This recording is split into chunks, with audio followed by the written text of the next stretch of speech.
welcome to the Movie Club, and today we're going to be talking about a movie I am so excited to be reviewing, proving once again that James Gunn can take a bunch of people and characters you've never heard about and turn it into something magical. We've got The Suicide Squad.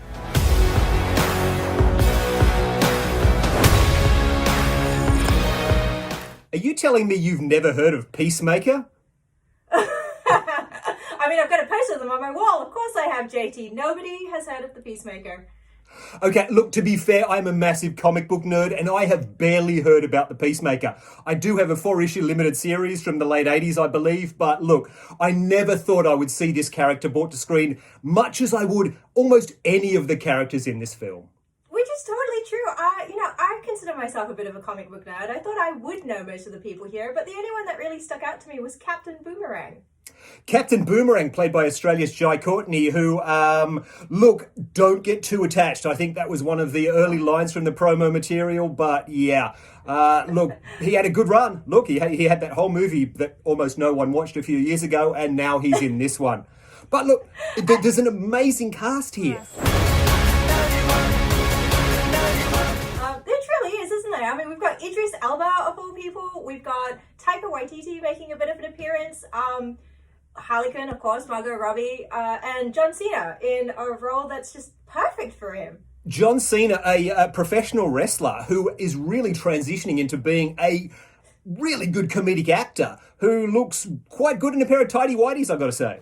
You're the leader. You're supposed to be decisive. And I've decided that you should eat a big bag of dicks. If this whole beach was completely covered in dicks, and somebody said I'd eat every dick until the beach was clean for liberty, I would say no problemo. Why would someone put penises all over the beach? Who knows why madmen do what they do? Oh, tell me about it. And the amount of female gaze in this movie is definitely going to draw you in and maybe make you a bit uncomfortable. What did you think of it, JT? I thought it was really interesting. It's not something I picked up on the first view, I'll be honest, because I was just really digging the ultra-violence and the obscure characters being brought to the screen. But after you mentioned it, when we chatted, I rewatched the film, and it is a really interesting point, because this is a film directed by a guy, James Gunn, but it has such female gaze. I mean, the male body is held in such esteem that you have multiple scenes of buff dudes with their shirts off, walking slowly, heroically towards the camera. There's certainly something going on there. Oh, definitely. And it's a little bit refreshing, to be honest. I mean, I think a lot of superhero movies suffer from Black Widow doing the splits or Harley Quinn also doing the splits. You know, there's a lot of male gaze in superhero movies generally. So I found this quite refreshing, especially when you juxtapose it with all of the violence that's going on. What did you think of that? Look, I'm a fan of ultra-violence when used well. I don't, think it needs to be gratuitous, which some could accuse this film of, gratuity. But look, from the opening scene, this is a blood-soaked romp, and I enjoyed every minute of it. Honestly, from the moment, and look, I'm not spoiling anything to tell you that Pete Davidson get his head blown off, but so much fun.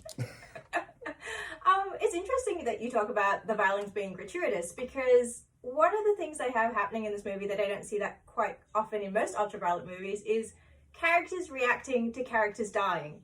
Generally, when someone dies in an ultraviolet movie, people are sad for maybe a second and then they move on, but this movie seems to have an impact on everyone that witnesses that violence. Like, everyone seems to be suffering from some form of PTSD by the end of the film. It is certainly a theme that I think runs relatively deeply through the film. I mean, Margot Robbie, Harley Quinn, the character is, defined as mentally ill. That's one of the things that makes her such an interesting character. But she holds almost a literal torch for a fallen character throughout the entire movie. This mythical item that is almost like a talisman to her that leads her to her heroic destiny. As a comic book fan, do you feel like a lot of the totally unknown characters were done justice? I mean, Polka Dot Man is such a ridiculous character. Is he like that in the comics? No, he's far cooler on screen, I think, than he ever was in the comics. I mean, he is a bit of a joke in the comics, as is shown in the prison scene, where another obscure character, Calendar Man, played by Sean Gunn, makes fun of him. But really, David Dasmalkian, the actor, has a lot of depth and, gives a huge amount of pathos to the character, who again has his own issues going on with his abusive mother, which I think really adds so much to his character arc. But they've done it in such a hilarious way. The way that James Gunn just places you in, I would say, almost every character's shoes is a little bit amazing considering how many people are in this movie. This could have been easily a jumbled mess of characters being thrown at you, but I feel like every single person in this movie is somehow memorable. That's it. You know, even the bus driver. Who famously Harley doesn't remember, really has a memorable role. But I'd like to talk about a character choice that happened by necessity rather than, I think, James Gunn's selection, in that Idris Elba came in as Bloodsport, replacing Will Smith's Deadshot, who apparently only does really crappy sequels like Men in Black 2. I think this is one of the few times I'm excited to see another DC movie, which is a little bit magical, don't you think? It's great. I really hope the DC have turned the corner. They get it right now and again with the first Wonder Woman film and things like that, and, you know, the odd Batman in history, but it's been a bit dire for the last couple of years. But let's hope this is, a new chapter, so to speak, in the DC comic book movie. Fingers crossed. Now, we're all in lockdown. JT, where are we going to watch this? Because you absolutely have to. Look, if you're lucky enough to live in a place in the world where you're not locked down, see it at the cinemas. This is a big screen experience. However, there is a legal way to watch it in Australia. All you need is a VPN and access to HBO Max. Look, it's a bit of a backdoor to it, but there's no reason that just because you're locked down, you should be denied a fantastic film like The Suicide Squad. Oh, so good. Highly recommend it. JT? Oh, look, highly recommended. And just before we go, I'm going to call out the best character in the movie and also the best performance by one Sylvester Stallone, possibly since First Blood. Does it talk? Book read. Wow.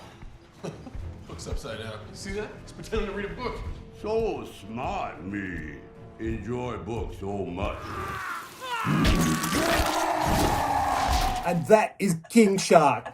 Nanawe, just the best character in the entire film. I would love to see this character return because, big chunky boy who eats people, just so much fun. I did not even want to start talking about him, JT, because I would not stop. He's so cute for something that eats so many innocent creatures. I just want one to live with me. He's so adorable. He just wanted a friend, and he found one in Ratcatcher too. So look, it all worked out well. Look, it didn't work out well for everyone, to be fair. It is called Suicide Squad, but if you have a chance to see this, look, big screen if you can, small screen if you can't, check it out. It is a lot of fun. Oh, so much of fun. This has been the Movie Club. It's been great to spend some time with you. We'll see you next week. Stay safe. Bye, everyone.